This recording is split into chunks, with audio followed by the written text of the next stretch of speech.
Hello, Mr. Good to Know, Sir Nick. Naalala nyo pa ba ito? Try and decide all impeachment cases belong to this court. Only this court has the jurisdiction.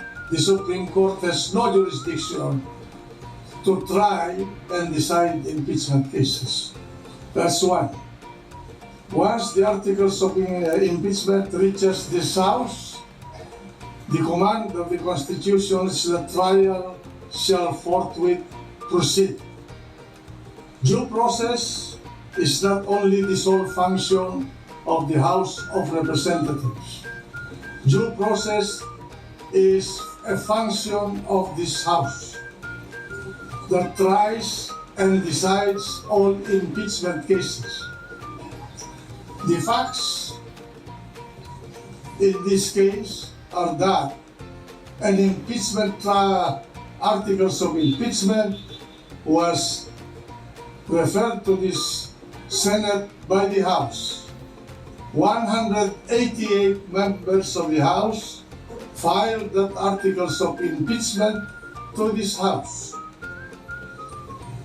And the named complainants in that impeachment case are Representatives Nilsi Tupas Jr., Joseph Emilio A.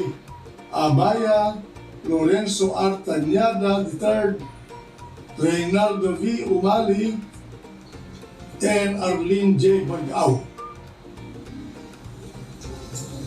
When this Senate, sitting as an impeachment court, received the articles of impeachment, it issued the proper processes to notify and inform the respondent of the existence of these articles of impeachment against him, and requested or ordered the respondent to file his answer within 10 days, which the respondent Chief Justice did.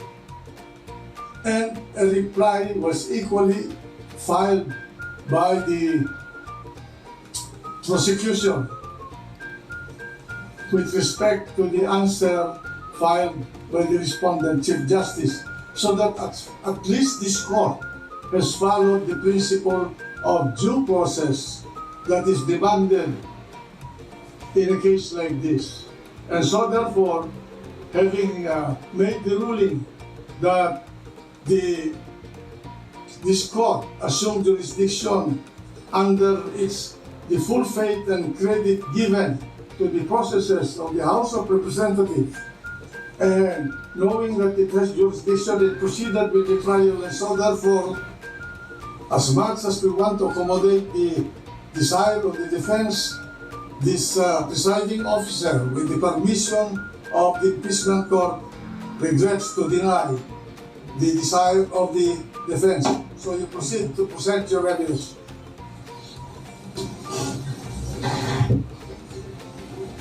Okay, so matatandaan nyo, siya po ay si dating Senate President Juan Ponce Enrile, at that was the impeachment of Chief Justice Renato C. Corona way back in 2012, and this is the first impeachment trial in the Philippines. Way back in Estrada trial or Estrada impeachment trial, hindi po yun natapos, at kaya po umalis napaalis sa posisyon si former President Erap Estrada ay by resignation. Nag-resign po siya as President of the Philippines. So wala pong trial na nangyari nun.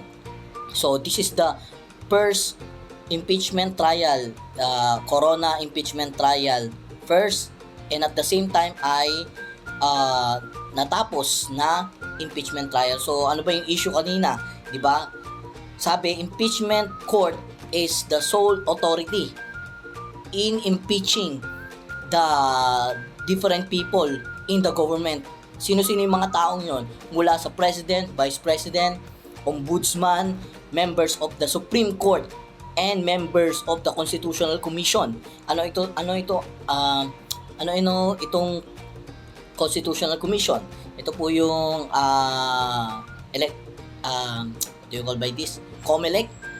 Okay, so medyo nagharatil ako, no?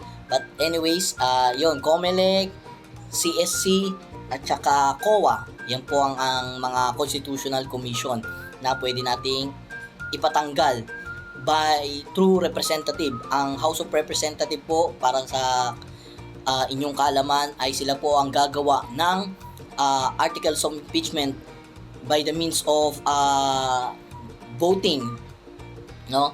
In plenary, magbo-vote na sila ng 1/3. Biro mo, minority lang kailangan para to suffice the articles of impeachment. Kumbaga, may sufficiency in form and sufficiency in substance. Pero depende po 'yon sa House of Representatives kung magkakandak sila ng investigation in Committee on Justice. Okay? Depende po sa kanila 'yon. Wala pong nakalagay doon sa Constitution na kailangan ng hearing sa House of Representatives. Pwede po 'yon. Pirmado 1/3 of the House of Representatives, then shall proceed sa sa House of Senate at magkakandak sila ng trial, no? So kung ang issue ay due process, ang due process po talaga ay nasa House of Senate, which is sitting as an impeachment court, no?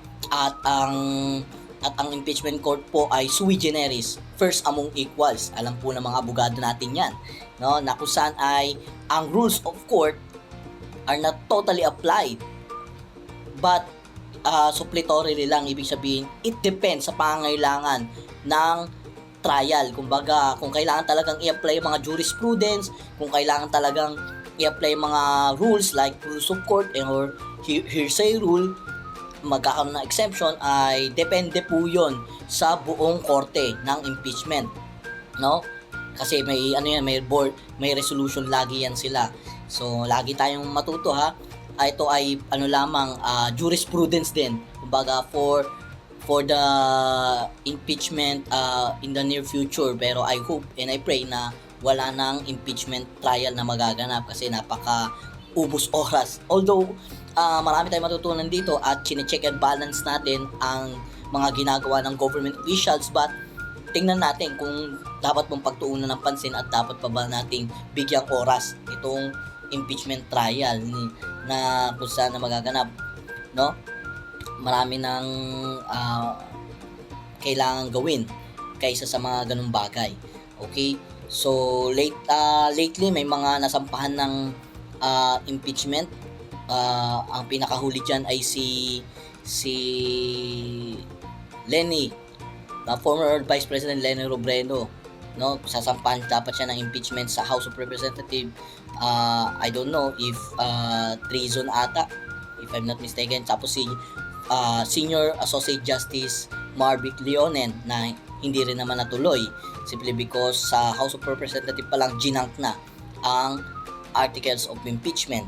Okay, so yan po, ito po ang video ng ating 100-year-old Senator Juan Ponce Enrile during the impeachment trial of Chief Justice Corona, no? Na siya po dahil sa Senate President and abogado rin naman po siya po ang nag-preside